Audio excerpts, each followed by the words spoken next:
Hello everyone, this is Supersnoopy here, back with the Nostalgia Plug video. In today's video, we're just going to be going straight over the topic of the loot box problem. So obviously this video is pretty inspired by the recent, the recent problems with the Battlefront 2 loot boxes. So for those of you that don't actually know, basically the new Star Wars Battlefront 2 by EA has a loot box system that allows you to not only get like cosmetics and extra little things, but it also allows you to get the star cards that can allow you to have, stronger abilities and whatnot.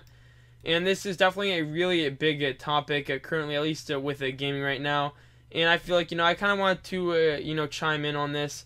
I mean, the one thing that, obviously, in one of the past Sharpshooter Gunslinger PvP videos, I have talked about it, but I really wanted to make a video just really going over this topic.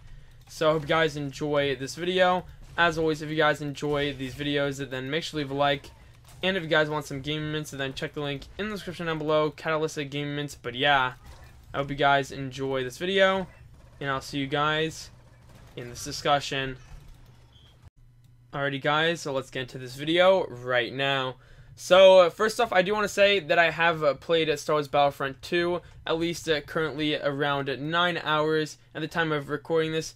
So I haven't played like too much just yet, but I do have to say that, there's definitely a lot of stuff to take into consideration when it does come down to these loot boxes. Now, there's definitely no denying that just by the fact that you're able to get more powerful abilities by the loot boxes is definitely a problem. The main issue that a lot of people have is just the fact that while you can earn these loot boxes with in-game currency and whatnot, you still can actually unlock them just by purchasing a vast amount of credits and a bunch of other stuff. Now, the one little disclaimer right here is, once again, I do disagree with just the practice of these loot boxes, but I feel like some things are kind of like misinformed, or there's some information I feel like is kind of going a bit overboard.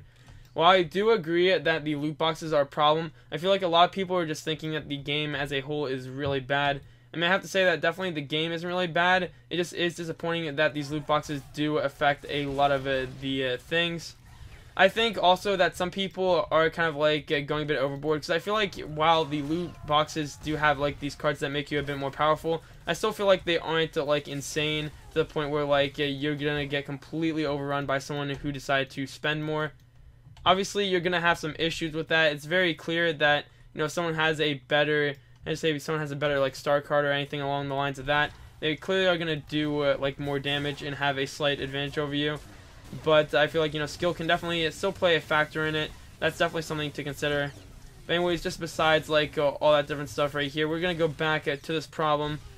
Now, the one thing that I'm going to be going over, I guess, there's going to be two parts right here, is the first part I'm going to be going over is just comparing games that have loot boxes and just the overall system.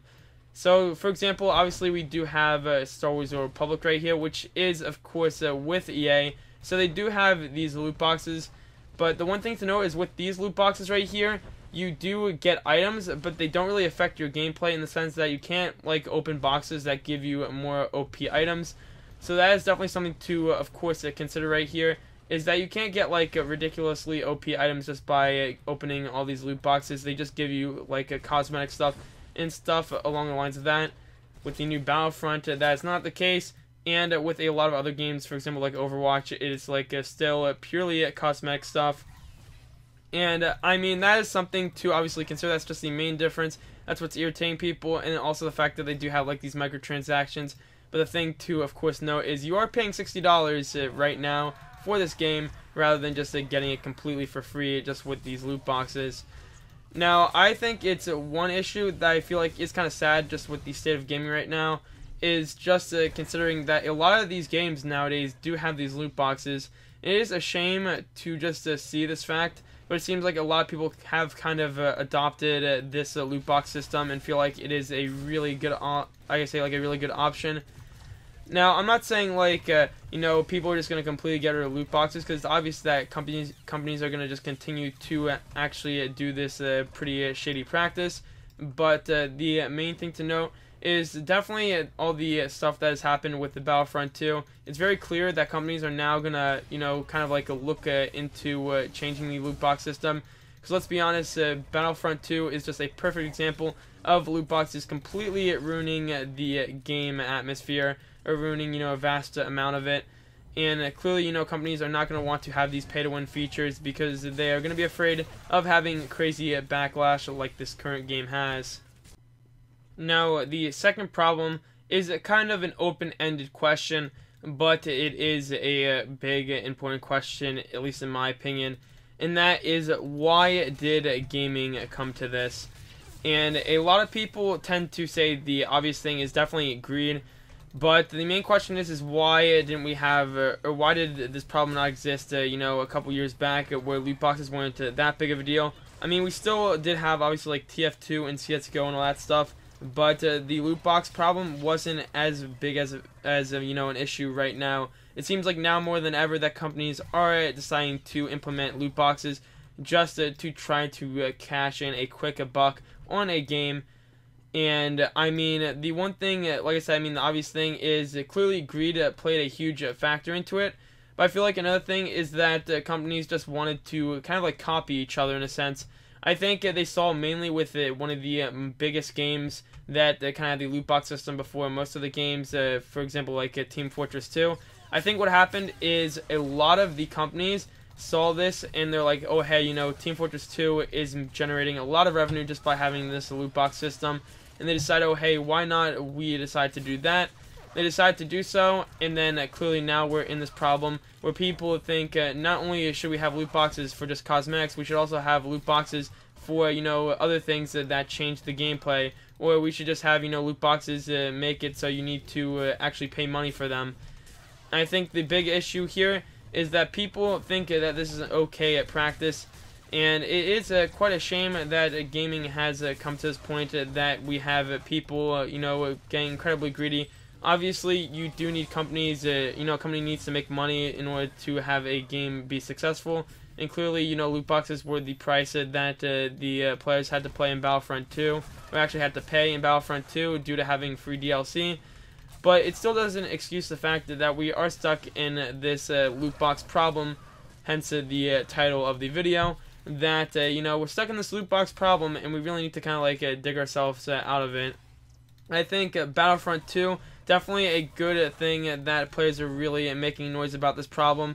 It's very clear that they do want to change the game, at least DICE. I'm not sure how like EA is dealing with the stuff, but it's very clear that stuff is gonna likely be changed with the game.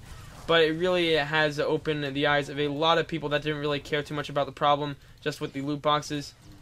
Now you could say I'm kind of like contributing to the problem because I'm obviously playing Battlefront 2. Pretty straightforward. I mean, I really do enjoy the game a lot. Honestly, I mean, even during this loot box problem, I kind of like decide to buy it right then and there. Because I mean, it does look like there's really fun, incredible gameplay. I'm okay. Who cares if someone has a slight advantage over me? Because I'm gonna be playing the game very casually. And still, in my opinion, I feel like the game is pretty casual for what it is. But even when that's the actual case, it still doesn't excuse the fact that we do have this big issue just kind of like plaguing games nowadays. I think it's smart because now that people are starting to get a really big opinion on it, it's good that we are going to likely see some change related to this problem, or we're just going to see more companies being more careful when it comes down to this just a standard issue in the current gaming society. But yeah, guys, I think that's all I really needed to say when it comes down to this loot box problem. I mean, there's nothing else that really hasn't been said at this point. And a lot of people have obviously talked about these problems. But, I kind of want to give my full opinion on it. Like I said, just to quickly recap.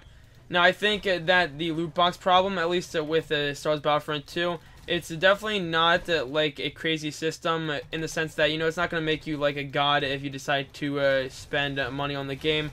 But it still is definitely a huge problem in gaming. I feel like, it really needed to be discussed just here. So, once again, I hope you guys enjoyed this video. If you did, then make sure to leave a like and subscribe. And I'll see you guys in the next one.